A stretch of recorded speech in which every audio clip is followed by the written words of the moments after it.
I am Arthur Tulling, a metaphysical author and philosopher. The world is not as it seems. The world is a mental construct that evolves from the inner mental planes through the dream state and into what we call the physical world, which is the end result of these inner planes. In the physical world, we have incarnational rounds that have composed of 7 incarnations.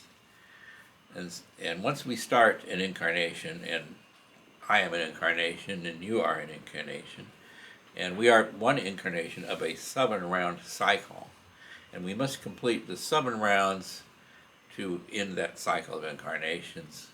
After that, we might go into another incarnational round or have other options available. But we have to complete and finish what we began with.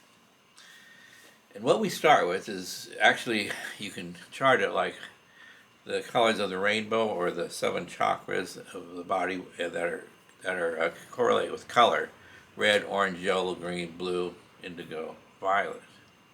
Red is the emotional plane, and this is the first incarnation, is emotional. We're learning to work with emotions. Then we move through orange to yellow, the lower mental plane, and this is the categorical mind. So we're putting the mind and the emotions together to try to learn and try to work with what we call 3D spatial reality and working with others. That reality gives us a way of working with other minds, all of us being essentially formless, but we're taking on form in order to work together and learn and experience. After the categorical mind comes green. Again, this is the rainbow: red, orange, yellow, green. And the green is the creative mind. So after we get through the categorical mind, that's another incarnation. We go to another incarnation which works with a creative mind. So we become more creative. Maybe the artist or the pianist or the painter, whatever, and or just whatever we do it in an more with artistry. After that comes well, which is balancing the mental and the emotions, and that's considered to be the Buddhic plane, blue. And this is where you're by balancing the emotions and mental, which is also like balancing action and meditation. Action would be the mental and meditation would be the emotions. We move from there into the violet planes, which are considered the God planes.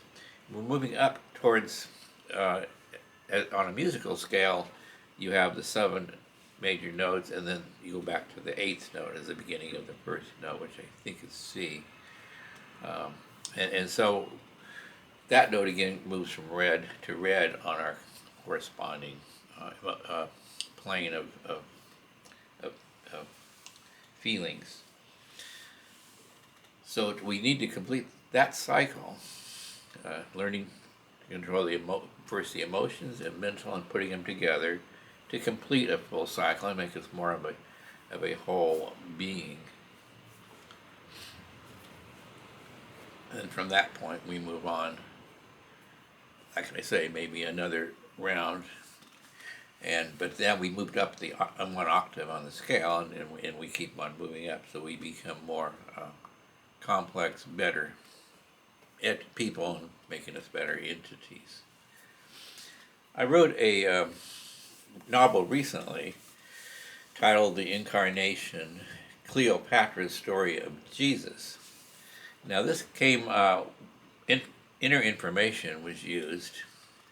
I contacted, or I was contacted by an inner incarnational self and made some subtle communication. And with this, I was able to write this book with help from the inner source. And with her guidance, I have a new story of Jesus which actually begins at the time of Cleopatra before Jesus is born, but there's a connection back to Cleopatra, which is in the book. And the book covers from 1st century BC through Cleopatra being the first incarnation of the Godhead, through to Jesus, the second incarnation of the Godhead, on through other incarnations up through to the 7th, which would be at about this time. So the story, each of these incarnations has a purpose. Cleopatra would again be the emotion-based version of the Godhead. Jesus would be where you start to put the intellect into it and make some sense of it. And the teachings of Jesus are not, he died on a cross.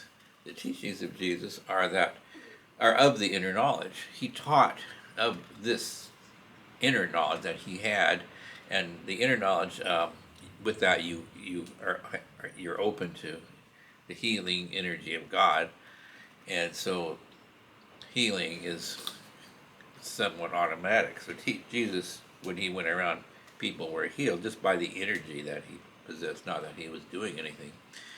Each time he said, your faith has made you well, at least that's the story recorded in the Bible.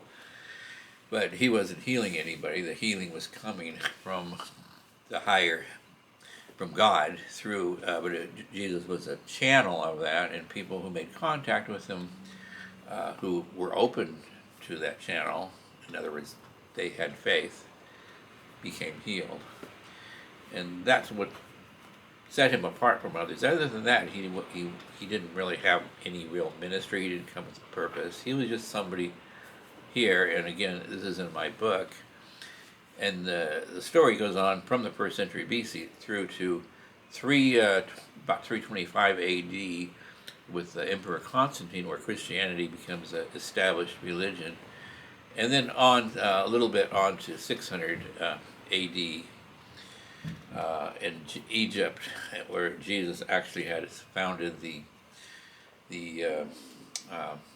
Coptic Christian church in Egypt, in Alexandria.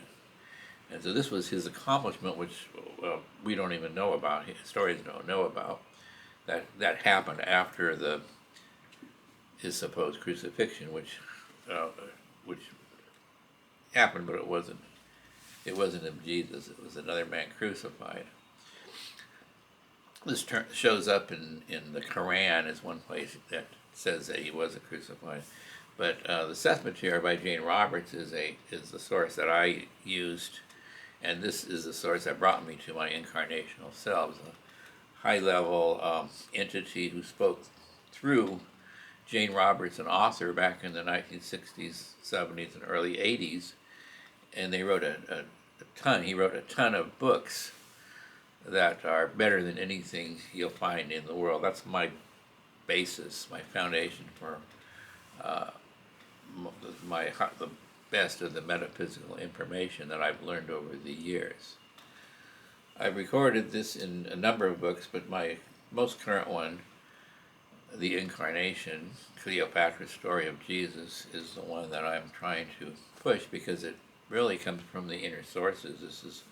I wrote the book, but the narrative, true narrative, or actually I call it fiction based on a true story, that narrative comes from the higher sources.